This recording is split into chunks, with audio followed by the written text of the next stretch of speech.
Donc salut à tous. Alors je voulais faire une petite vidéo concernant en fait une petite trouvaille d'une simple citation qui provient de Chesterton. Je connaissais que de nom et vaguement juste entendu parler. Donc je connais toujours pas. J'ai juste regardé un peu sur sa page Wikipédia et je me rends compte que bon, c'était un anglican qui s'est converti au catholicisme. Donc bon, l'anglicanisme, c'est quand même, en gros, c'est du catholicisme, mais sans l'obéissance à Rome. Bon, il y avait quand même une base catholique, hein, voilà, une base de doctrine catholique, mais sans Rome.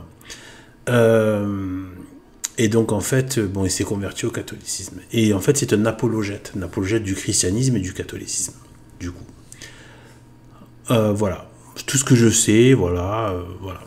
Mais je suis tombé sur une citation de lui par, voilà, par texte interposé, tout ça, et je ne connais même pas le. En fait, c'est dans son livre. Il a écrit un livre où il critique l'eugénisme et autres mots, je crois que c'est ça, et autres mots. Bon, voilà, sachant qu'il c'est pas l'eugénisme que par rapport. Enfin, apparemment, c'est un truc.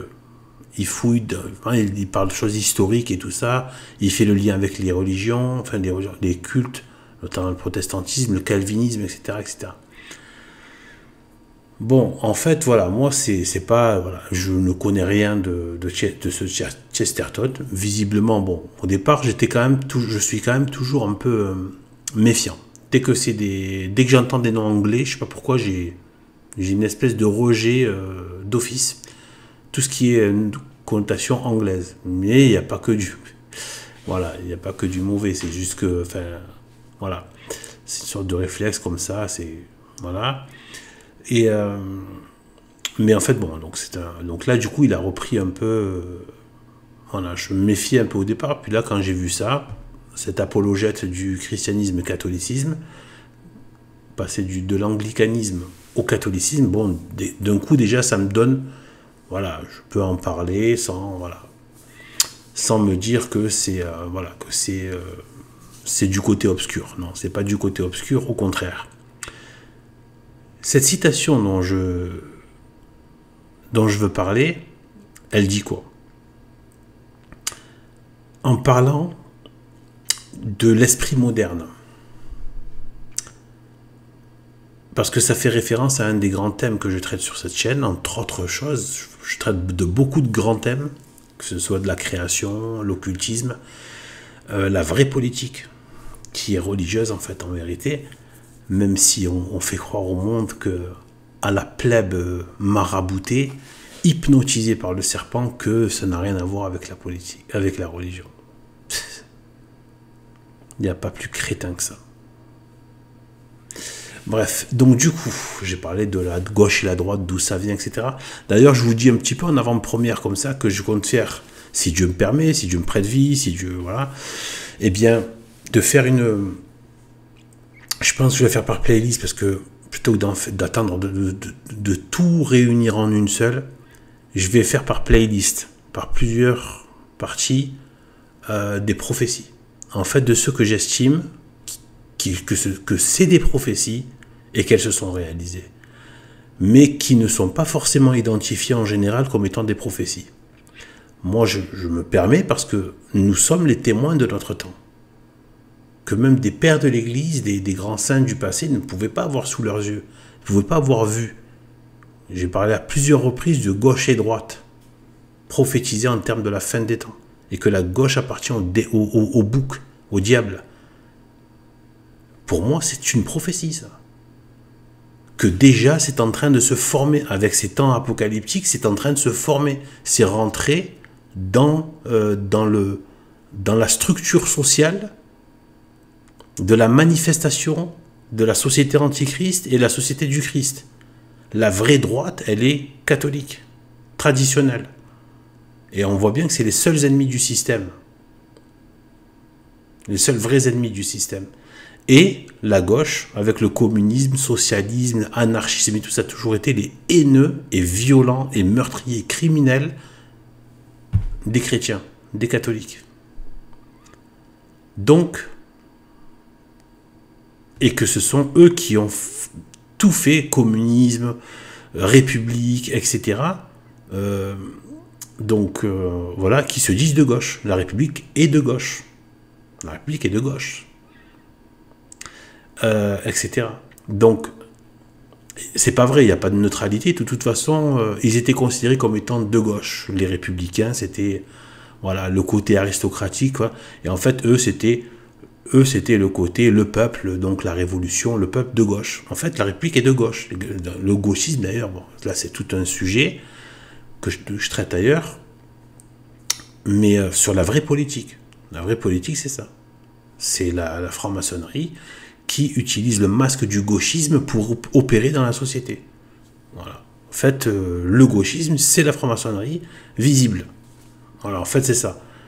Donc, ça, c'est la vraie politique. Ça, c'est la vraie analyse politique des choses. Vous voyez ? Et aussi le fait que c'est religieux à la base. Donc, du coup, c'est quoi ? C'est qu'en fait, ça a été prophétisé. C'est-à-dire que à la gauche de Dieu, les damnés, les boucs avec Satan, et à la droite, les agneaux, enfants de Dieu avec Jésus-Christ.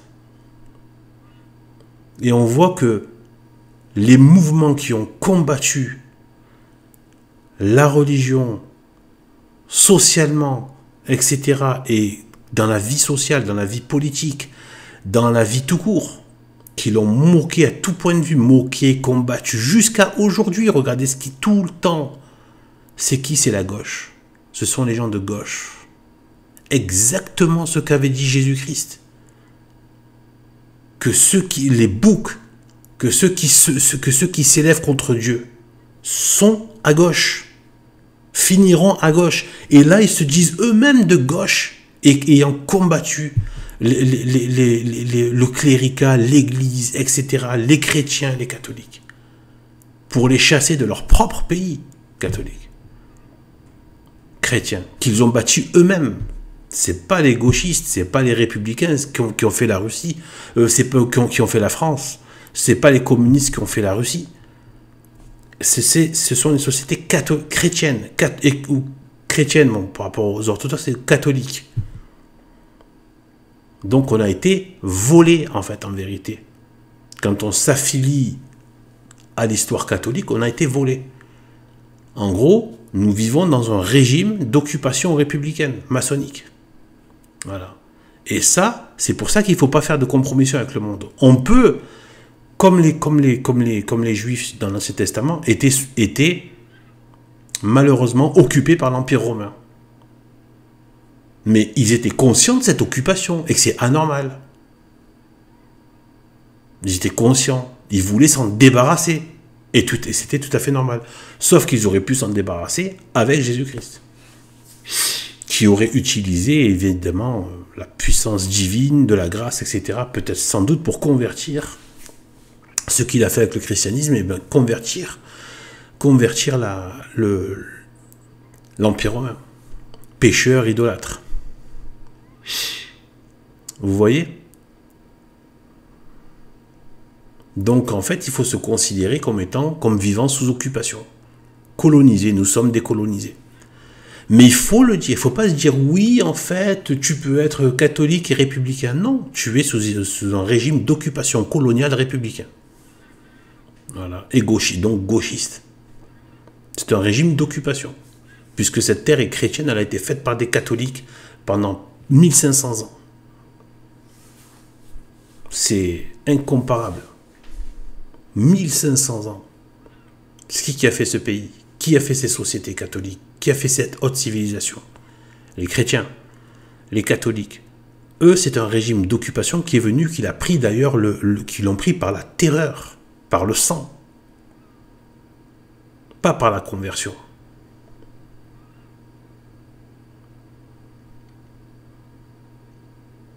L'Europe s'est convertie par la conversion, pas en coupant des têtes pour que les gens deviennent chrétiens. Après, il y a bien sûr, il y a des guerres saintes, tout à fait justifiées, dans déplaise à tous les cafards qui veulent parler contre le christianisme. des guerres d'autodéfense. Et tout à fait sainte et noble. Quand des gens viennent, étrangers au catholicisme, pour trucider tes frères et sœurs, et en plus, au final, les occuper, et qu'est-ce qui se passe quand ils les occupent? Si tu es occupé par des musulmans, qu'est-ce qui va se passer aux générations? Ils vont devenir des musulmans. Donc tu comprends la catastrophe. Tu laisses potentiellement toutes les générations suivantes se damner. Donc, c'est tout à fait normal de se défendre. D'ailleurs, ce droit est octroyé à tout le monde. Hein. Musulmans, juifs, je sais pas, bouddhistes, ils ont tous le droit de se défendre, sauf les catholiques. Là, quand c'est catholique, là, c'est les pires criminels de l'histoire, qui n'ont jamais tué personne. Voilà. Ils n'ont jamais tué personne par agression, par volonté d'occuper, de coloniser, etc. Juste par défense. Voilà. Les Templiers, c'était la milice du Christ, uniquement pour défendre, et surtout orienté justement pour protéger le terrain, le terrain le chemin vers Jérusalem, les pèlerinages qui se faisaient et qui étaient sans cesse agressés par les voleurs, les gangs, des milices armées, des arabo-musulmans, etc. et tout, qui passaient leur temps et même à enlever des gens, à enlever des chrétiens, faire des enlèvements et les mettre en esclavage de travail et sexuel.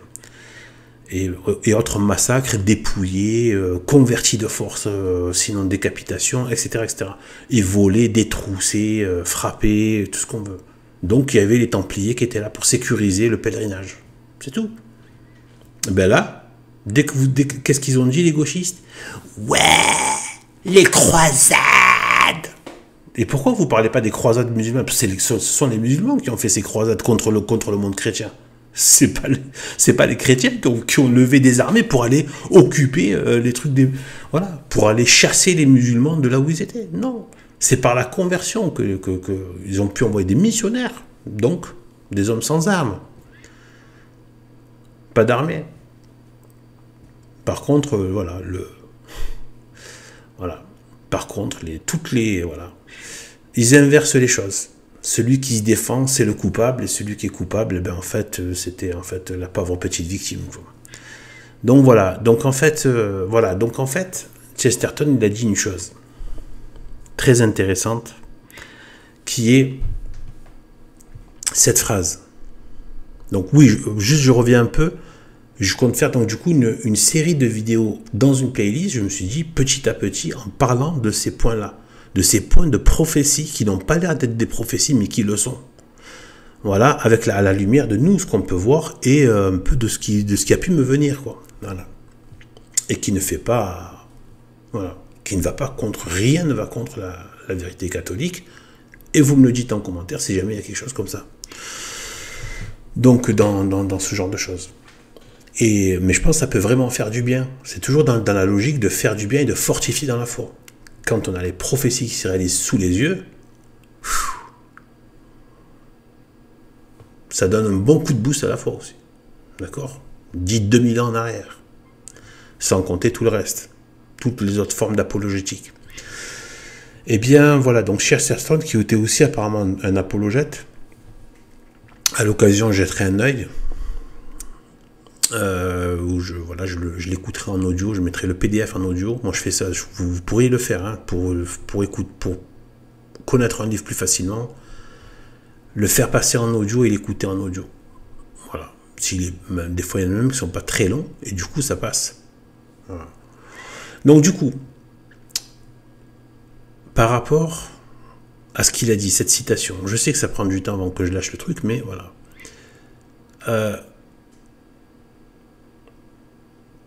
Il a dit une phrase qui résume tellement bien le mal dans l'esprit moderne, le mal qu'on a du mal à démêler.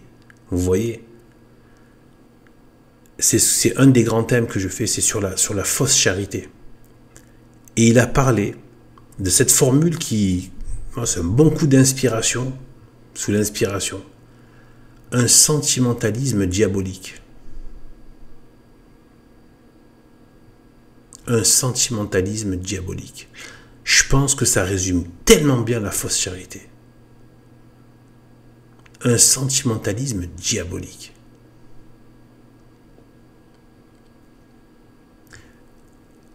Donc, Satan agit aussi sur le domaine de la charité pour le pervertir.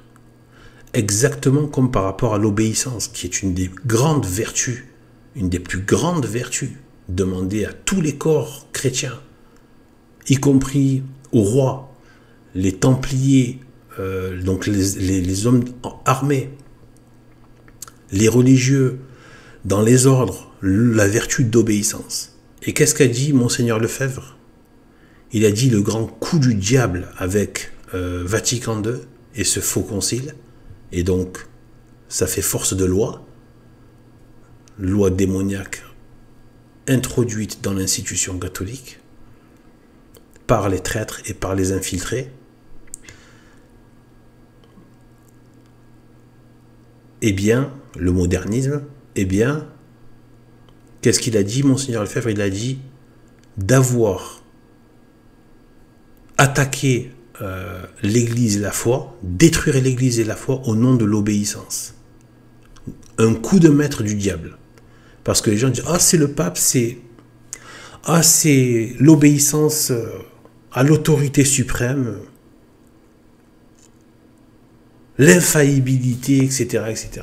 Donc, en fait, le diable a réussi à un coup de maître de folie, c'est-à-dire la vertu d'obéissance au servir de se faire obéir lui. C'est un truc de malade. Donc les vertus peuvent être, le sens de ces vertus peut être manipulé, perverti. C'est là, et c'est très difficile, parce que si tu te mets à dire, vous voyez, c'est pour ça que tu es pris au piège. C'est extrêmement pervers. D'un coup, on a l'impression que tu remets en question l'obéissance. On a l'impression que tu remets en question la charité.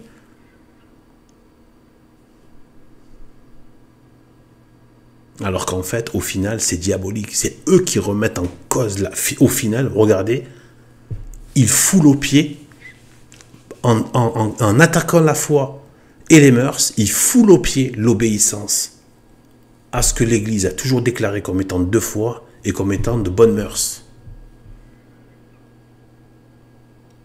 Au nom de l'obéissance et de la charité.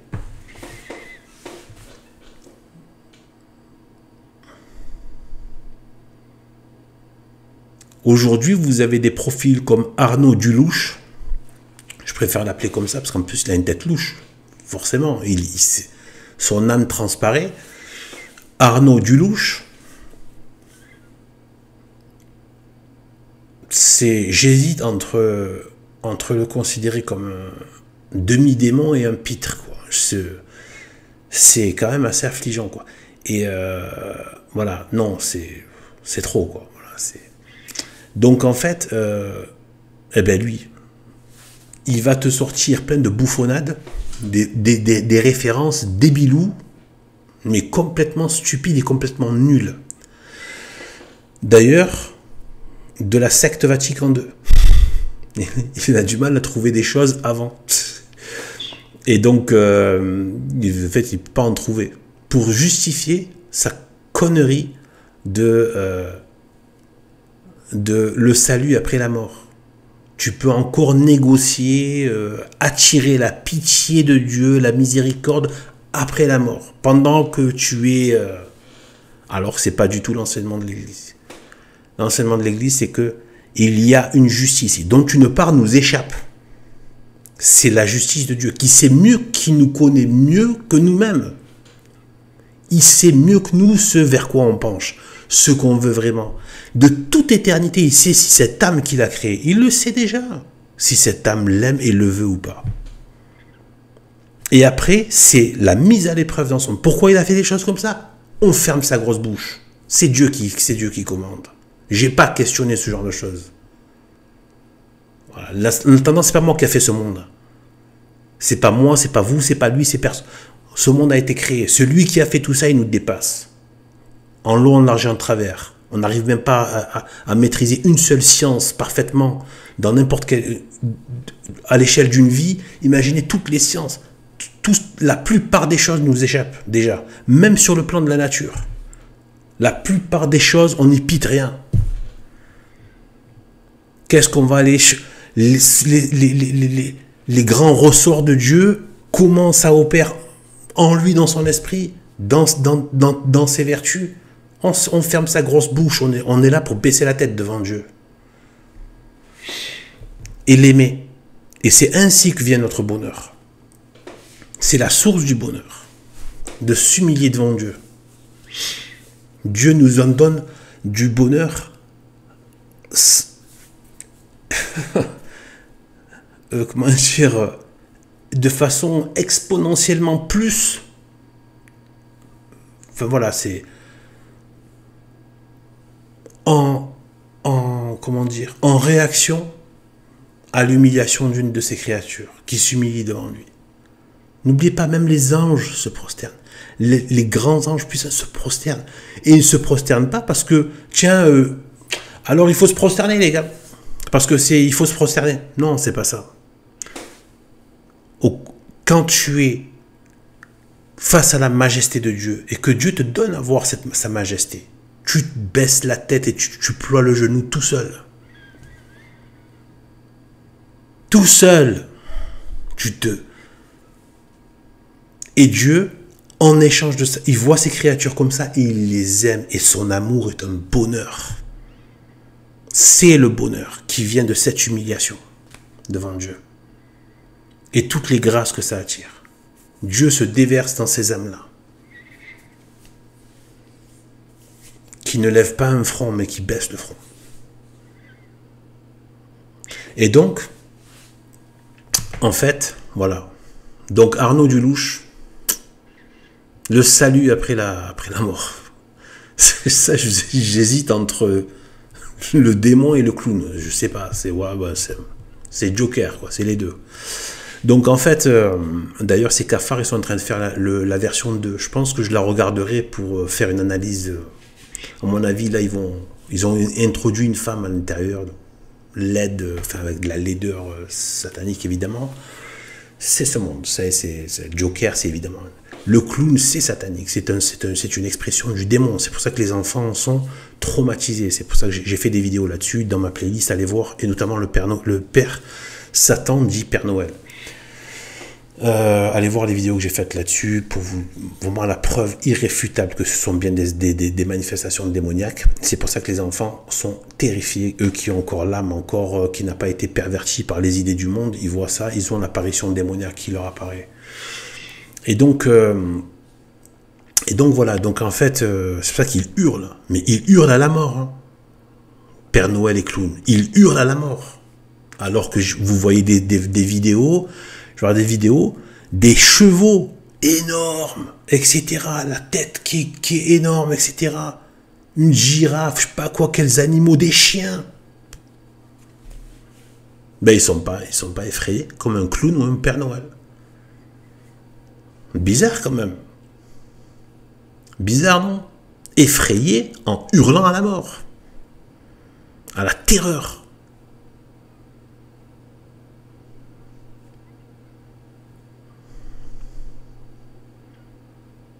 Tu vois des bébés, ils sont trop contents de voir un cheval énorme. Ils vont le toucher, l'embrasser. Je pourrais te dire, c'est quand même... voilà. Donc je vous dis, il y a tout ça qui est en jeu.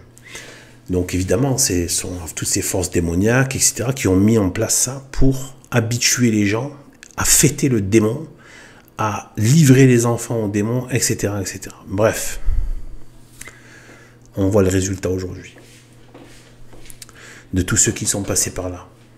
Comme ils deviennent de plus en plus sourds et aveugles aux choses de Dieu. Toutes ces hypnotisations avec ces figures, comme elles ont agi.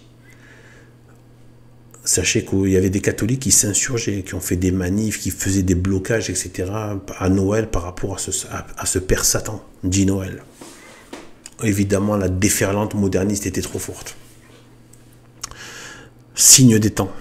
Donc du coup, le sentimentalisme diabolique, eh ben, c'est le sentimentalisme diabolique. Je suis tombé sur une autre bouffonnade moderniste récemment, avec des petits tons de bourgeois. Je pense que l'enfer, tout va se résorber dans l'amour de Dieu.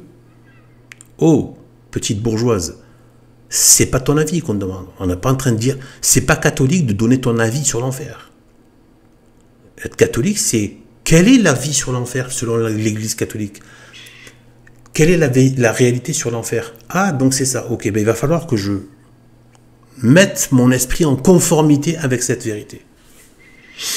C'est tout ce que ça veut dire. Ça veut pas dire je vais donner mon avis. C'est pas moi qui va donner la... On t'a attendu, là. Je veux dire, on t'a attendu pour l'enfer. On t'a attendu, madame Trucmuche, avec sa petite posture de petit intello, là, je sais pas quoi, à la mort-moelle-neu. On t'a attendu, c'est toi qu'on attendait pour savoir ce que... Et donc, qu'est-ce qu'elle fait? Encore du sentimentalisme diabolique. Mais Dieu est amour, il ne peut pas laisser des gens souffrir pour l'éternité en enfer. Dieu est amour, sentimentalisme diabolique. Parce que tu te mets à accuser Dieu, à suspecter Dieu de manque de charité. Quelle insulte! Et à remettre en question sa volonté, sa justice. On va où là? C'est qui Dieu en fait dans l'affaire? C'est qui Dieu? Enfin, apparemment c'est plus lui Dieu. Si toi, petite créature insignifiante, tu as le code source du système, je sais pas moi. Non. Donc en fait, voilà. Au nom de quoi? Du sentimentalisme diabolique. L'air de rien, en faisant du sentiment, on a remis en question l'enseignement, le magistère de l'Église, l'enseignement des pères, l'enseignement même des prophètes. N'en déplaise, l'enfer était déjà présent, était déjà manifesté dans l'Ancien Testament. On parlait souvent, d'ailleurs, il y a la terre qui s'est ouverte, je crois que c'était en Égypte. Non, pas en Égypte, ça doit être en Arabie, hein, le désert, voilà. Dans le désert bref, une partie là, avec le peuple de Moïse, qui s'était rebellé, etc., et qui est tombé en enfer direct. La terre s'est ouverte. Donc l'enfer est véritablement sous nos pieds physiques. Arrêtez avec la NASA et leur connerie là il y a un noyau de méthane. C'est pas vrai, personne n'est jamais descendu là-bas. Ils arrivent même pas à descendre. Dès qu'ils descendent, ça crame. Ils peuvent pas. Ils peuvent pas. Et si jamais ils allaient trop loin, ils vont se faire engloutir, tétaniser, trucider sur place, de toute façon. Et de toute façon, même pas, il n'y a même pas besoin de... Tout est scellé, ne vous inquiétez pas. Donc voilà, donc du coup, pas un cheveu échappe à Dieu.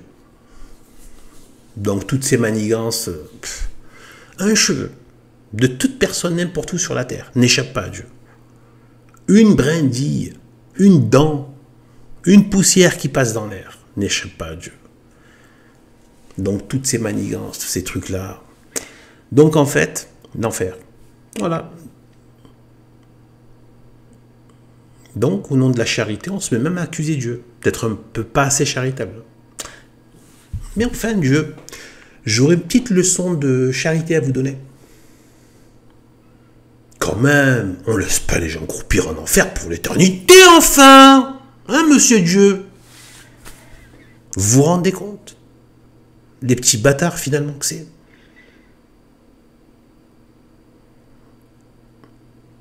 Qui se permettent ça?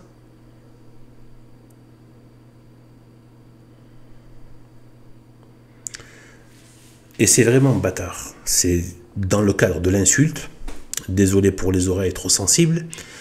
Mais par rapport à ce genre de choses, voilà, c'est pas la marque, c'est pas le contenu de mes vidéos, hein, c'est pas ça le but, mais de temps en temps, il y a des choses comme ça qui sortent.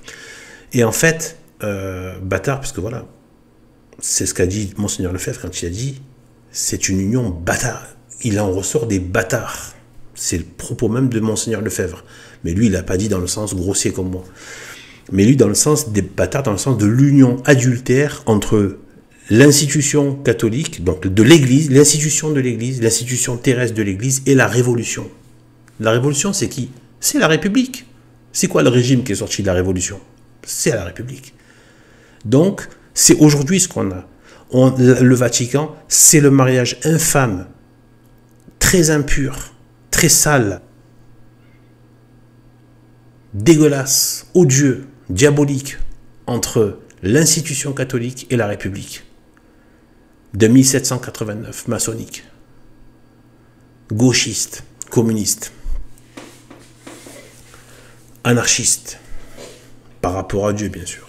Eux, leur autorité, ils la gardaient bien fortement. Par contre, c'est l'anarchie par rapport à Dieu. Donc en fait, voilà. Et son institution, sa vraie institution, sa vraie église bâtie sur pierre. Celle-là, non. Là, c'est l'anarchie. Pas de hiérarchie par rapport à Dieu. Par contre, la hiérarchie terrestre, là, ils vont te refaire du César, là. L'autre, il s'appelle Jupiter. Prout, prout, prout. Prout, prout, prout de sanglier, quoi. Donc, voilà, Mister Macroute.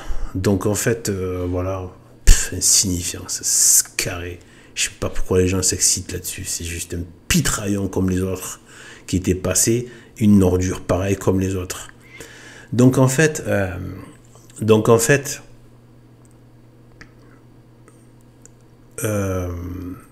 voilà. Donc en fait, qu'est-ce qui se passe là? Voilà. Donc vous voyez, sentimentalisme diabolique. Non, on peut pas juste passer dans l'éternité et se retrouver. Non, il doit y avoir moyen encore de négocier avec Dieu. Donc Dieu t'a laissé 80 ans. On va dire c'est la moyenne, voilà. 80-90 ans, c'est la moyenne de vie, on va dire. Après, tu peux partir nourrisson ou jeune ou n'importe quand, mais voilà, la moyenne de vie, on va dire. Il peut te laisser 90 ans, on va dire, en moyenne, pour te convertir. En t'envoyant des grâces tous les jours. En te laissant, te donnant des accès. Tous les jours. Et lui sait ça, et il le sait.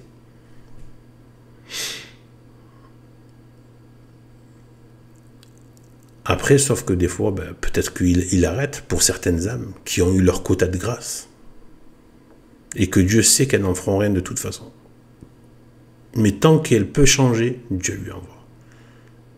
Tant qu'elle ne... Voilà. Après, certains ont tellement rejeté les grâces que ça devient vraiment un acte de haine et de détestation, en fait. On ne se moque pas de Dieu. Vous savez qu'on est... C'est de l'enseignement, enfin, c'est dans l'évangile même, hein, il faut faire bon usage des grâces. Dieu n'aime pas qu'on se moque des grâces qu'il donne. Eh bien, voilà.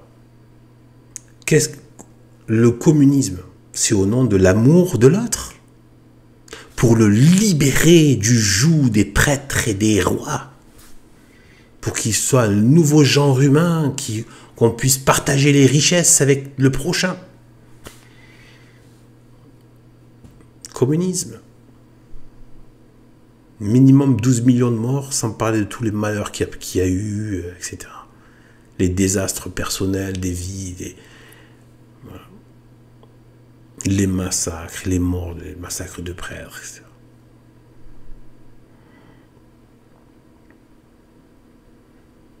République, les droits de l'homme, charité envers le prochain, pour que l'homme soit enfin débarrassé de tout ce qui l'opprimait, soi-disant. Ils inventent des oppresseurs pour justifier une émancipation, soi-disant. Donc en fait, et à la fin, c'est décapitation, la terreur, le peuple mis en chien pendant plus d'un siècle dans les usines, cafardis, les mines de charbon, Les gars, ils partaient à 25 ans, 30 ans, ils étaient morts. Etc., etc.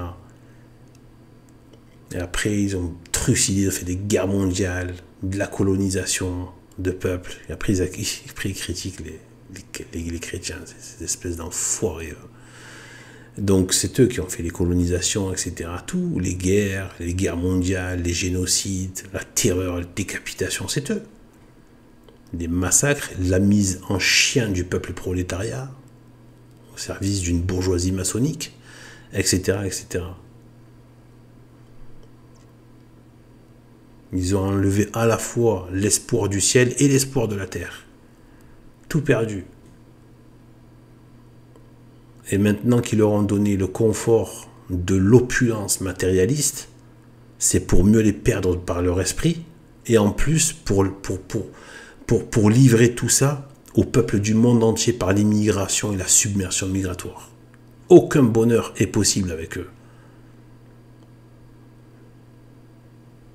Même si ils te servent un plat gastronomique, c'est pour que tu ailles le bouffer au milieu des latrines non nettoyées. Que tu ailles les manger avec des porcs. Ouais, on t'a donné un plat gastronomique pour que tu ailles manger dans la boue avec les porcs. Ou avec l'ennemi qui t'attend qui mange, mais le couteau, il hésite entre couper la viande et couper ta tronche. Enfin, il hésite. Il attend le moment, quoi. Voilà. Voilà le sentimentalisme diabolique. Formule de Chesterton. J'ai trouvé ça magnifique. Un sentimentalisme diabolique qui finalement fait le diable. Travaille à la prévarication contre Dieu, à parler contre Dieu, à remettre en question sa justice. Là, je reprends Saint Bernard. Dieu tient tout autant à sa charité qu'à sa justice, tout autant à l'amour qu'à la vérité.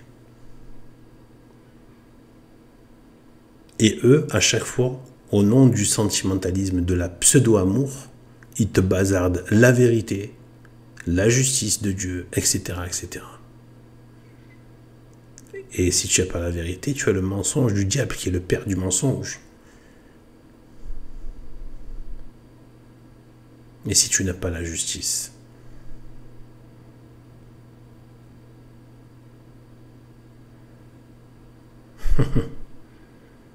tu as la liberté de pécher, donc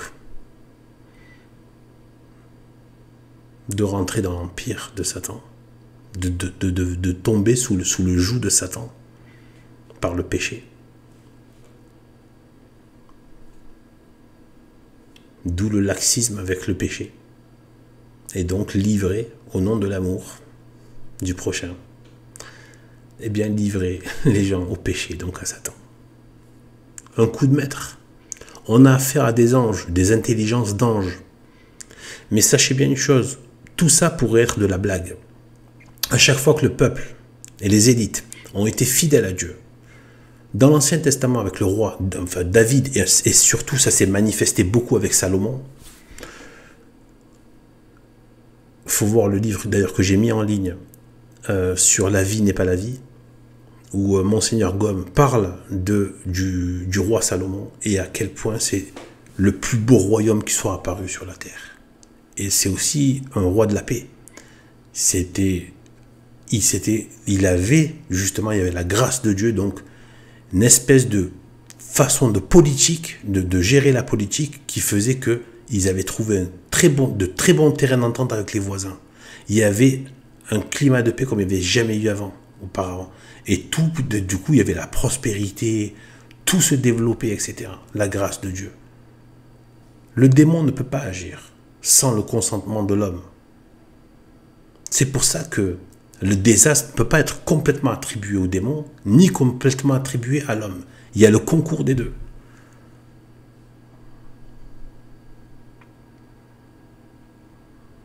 Voilà.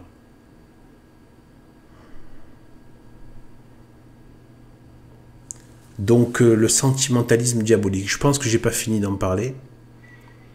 Le sentimentalisme diabolique, je pense que c'est une très très bonne formule pour arriver à, vous voyez, à attraper le problème avec une formule.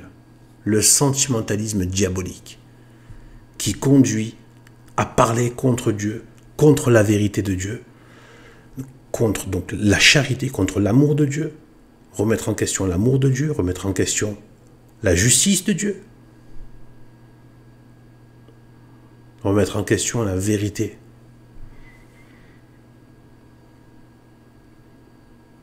Parler contre. Voilà, sur ce, que Dieu nous bénisse et gloire et honneur à Jésus-Christ. Là, j'ai envie d'ajouter et Jésus-Christ crucifié. Gloire et honneur à Jésus-Christ crucifié. Au Père éternel, au plus haut des cieux, et à sa très sainte mère Marie, co-rédemptrice. Salut à tous.